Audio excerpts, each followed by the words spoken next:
सुबह की पहली रोशनी निकल ही रही होती है कि अचानक वादी हिज्र एक दर्दनाक गूंज से लरज उठती है। न हवा चलती, न कोई बोलता। अचानक एक पहाड़ी चट्टान बीच से फट जाती है, धूल उठती है, रोशनी निकलती है और अंदर से एक अजीमोशन ऊँटनी निकलती है। लोग कांप कर पीछे हट जाते हैं। किसी ने धीमी आवाज में कहा, ये साले अलैहिस्सलाम का मौजिज़ा है। कौमें आज जब अपने गुरूर और जुल्म की वजह से हलाक हुई तो उनके दरमियान चंद मोमिन लोग, जिन्होंने हजरत हूद अलैहिस्सलाम की बात मानी, अल्लाह ने उन्हें बचा लिया। अजाब के बाद हवा बिल्कुल खामोश थी। वादियों में सिर्फ टूटे हुए घर और हवा में अजाब का धुआं। बचे हुए लोग एक दूसरे को देखते हुए कहते, शुक्र है कि हमने हुद अलैहिस्सलाम की बात मानी। अगर अल्लाह हमें पनाह न देता, हम भी तबाह हो जाते। ये मोमिन लोग वादी आद छोड़कर दूसरी जमीन की तरफ रवाना हुए। सफर लंबा, मुश्किल और दर्दनाक था, मगर उनकी नस्ल को नई जमीन की तलाश थी, पानी, खुशहाली और अमन के लिए। काफिले नज़्द और हिजाज के पहाड़ी रास्तों से गुजरते गए। फिर एक करीब आबाद इलाका मिला, अल-उला, जहां पानी के चश्मे थे, बाग थे और बेहतरीन जरखेजी। यहां उनकी नस्ल बढ़नी शुरू हुई। यहीं से वो कौम आगे बढ़ती गई और फिर उनकी औलादें पहुंच गईं वादी उल हिज्र, जिसे आज मदाइन सालेह कहते हैं। यही कौम समूद का आगाज था। समूद की नस्ल एक अजीम नस्ल बनी। अल्लाह ने इन्हें बदन की ताकत, जहानत, फननी हुनर, चट्टानों को तराशने का कमाल और रहने के लिए कुदरती इलाका सब कुछ दिया था। ये लोग पहाड़ियों के अंदर पूरी पूरी शहर तराश लेते। ऐसी इमारतें की दीवारें सीधी, सुतून बुलंद और नक्शो निगार देखकर आज भी इंसान हैरान रह जाए। कुरान के मुताबिक ये मैदानों में महल बनाते थे और पहाड़ों को तराश कर घर बनाते थे। उनकी आबादियों में शहनशाही निज़ाम था। बाजारों में रोशनी, तिजारत, आवाज और रात को मशालों से जगमगाहट। वादियों में बागात थे, खजूरों की मीठी खुशबू, सरसब्ज जमीन। लेकिन फिर नेमतों का शुक्र भूलकर गरूर आ गया। हमने अपनी ताकत और जहानत से ये सब बनाया है। जब ताकत ने गुमराह कर दिया तो उनका दिल सख्त हो गया। पहाड़ों में तराशे हुए बुतों को माबूद बना लिया। अल्लाह को भूलकर कुदरती ताकतों को पुकारने लगे। अये खुदा, हुमैन अजीम ताकत दे। अपनी ताकत, दौलत और पहाड़ तराशने की सलाहियत पर इतना गुरूर कहते, हमसे बड़ा कौन इस दुनिया में। कमजोर लोगों पर जब्र, उनका हक छीना और सरदारों की मर्जी को ही कानून समझना। ये सब कुछ यूं था जैसे कोई इंसान अल्लाह के कानून को छोड़कर अपनी मर्जी का कानून बना ले और फिर खुद को उस पर हमेशा के लिए इस्तिस्ना करार दे दे। ये सब कुछ देखा देखा सा लग रहा है। कौम समूद में फसाद, बेहुदगी और गुनाह आम था। उनका जुमला मशहूर था, हम पहाड़ तरश कर घर बना लेते हैं, हमारे सामने कौन टिक पाएगा। वो नेमतों को अपनी ताकत समझने लगे। ये भूल गए कि अल्लाह ही देता है, अल्लाह ही छीन लेता है। इसी वादी में एक मुअज़्ज़िज़ खानदान, उबैद बिन मस के घर एक नूरानी बच्चा पैदा हुआ, सालेह अलैहिस्सलाम। बचपन से ही नरमी, हिकमत, नूर, सोच की गहराई, हक की तरफ दिल का मैल, सब कुछ उनमें नुमाया था। कौम के बुजुर्ग अक्सर कहते, ये लड़का आम नहीं, इसकी बातों में काफी गहराई है।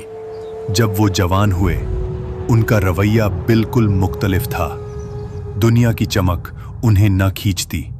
वो अकेला वक्त गुजार कर अल्लाह को याद करते। फिर एक रात अल्लाह ने उन्हें नबूवत अता फरमाई। सालेह अलैहिस्सलाम अपनी बस्ती में गए और लोगों से कहा, सिर्फ अल्लाह की इबादत करो, तुम्हारा कोई माबूद उसके सिवा नहीं। कौम के सरबराह हंस दिए। वो कहते, कल तक तू हमारा अक्लमंद दोस्त था, आज हमें हमारे माबूदों से रोक रहा है। हम तो तुझे नेक समझते थे, मगर अब तू हमें उन चीजों से रोक रहा है जो हमारे बाप दादा से चलती आ रही हैं। सालेह अलैहिस्सलाम ने प्यार से समझाया, ये वादी, ये इमारती, ये कुदरत अल्लाह की नेमत है, शुक्र करो, शिर्क मत करो। मगर कौम का जवाब था, बेसबूत बातें न करो। अगर तुम सच्चे नबी हो तो निशानी दिखाओ। सरबराहों ने कहा, इस पहाड़ी चट्टान के अंदर से एक जिंदा ओतनी निकल कर दिखाओ, तब हम मानेंगे। सालेह अलैहिस्सलाम उन लोगों के साथ उस पहाड़ी के पास गए और अल्लाह से दुआ की, या रब, तू गवाह है, अपनी निशानी जाहिर फरमा। फिर एक लम्हा वाड़ी का रंग बदल गया, पहाड़ बीच से फट गया। रोशनी की लहर ने सबको चौंका दिया और फिर एक अजीम ऊँटनी चट्टान से निकल आई। वो आम ऊँटनी नहीं थी। कुरान में इसे नाकतुल्लाह, अल्लाह की ऊँटनी, और आया एक निशानी कहा गया। उसकी हैबत, उसकी अजीमत, कौम की आंखों ने पहली दफा कुछ ऐसा देखा था। मोजिज़ा यहीं रुकता नहीं था। ऊँटनी वाड़ी के कुआं से पूरा दिन पानी पीती थी और पूरा कुआं खाली हो जाता था। लोग परेशान हो जाते, कुआं का सारा पानी खत्म हो गया। मगर अल्लाह ने इसका मुआवजा भी दिया था। अगला दिन पूरी कौम उसके दूध से सायर होती थी। इतना दूध के हर घर, हर जानवर, हर बच्चा, सबकी जरूरत पूरी होती। एक दिन ओतनी कुएं से पानी पिएगी तो उस दिन कोई भी उस कुएं से पानी नहीं पाएगा। और अगले दिन तुम सब कुआं से पानी पी सकते हो, यानी एक दिन ओतनी का और अगले दिन लोगों का। मगर कौम ने इस इम्तिहान को भी बर्दाश्त न किया। सरबराह कहते, तुम्हारी आजादी छीन ली गई है, एक ओतनी हमारे पानी पर हुकूमत करेगी। उनका गुरूर फिर से उभर आया। जब कुछ लोग ईमान लाने लगे, सरबराहों के चेहरे पर हिरासत और हिरस की लाल हवा उभरी।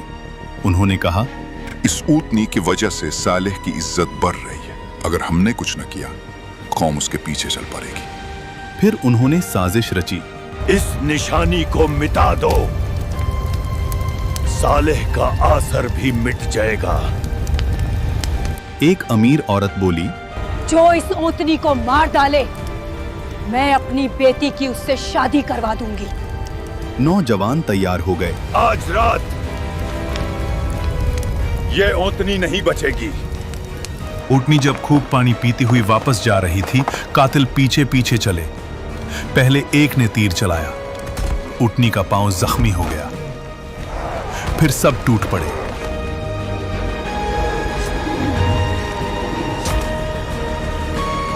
और एक हमले में उस निशानी को कत्ल कर दिया। कौम चीख उठी, हमने ऊँटनी को मर डाला, अब सारा पानी हमारा है। यही वो जुर्म था जिस पर अजाब का वादा था। सालेह अलैहिस्सलाम आए, उनका चेहरा पीला, आंखों में आंसू। तुमने क्या कर डाला? अल्लाह की निशानी का कत्ल किया। अब तुम्हारे पास सिर्फ 3 दिन हैं। अजाब? हमें कुछ नजर नहीं आ रहा। मगर फिर अजाब का काउंटडाउन शुरू हुआ। पहला दिन चेहरे जर्द हो गए। दूसरा दिन चेहरे सुर्ख, हवा गरम, आसमान लाल। तीसरा दिन चेहरे सियाह, वादी में मौत की बू। हमसे गलती हो गई। और फिर फजर से पहले ही आसमान लर्जा, पहाड़ हिले, जमीन से खौफनाक आवाज,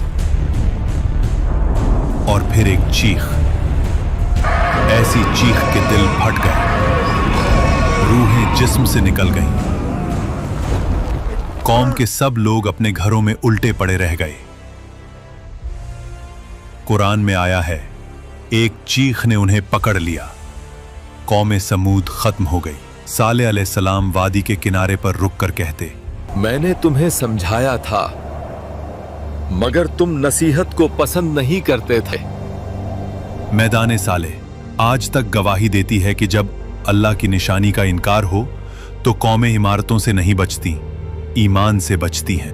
अगर तुम्हें यह कुरानिक कहानी पसंद आई हो तो वीडियो को लाइक करो, कमेंट्स में लिखो तुम अगले एपिसोड में किस कौम की कहानी देखना चाहते हो, और चैनल को सब्सक्राइब करना मत भूलना।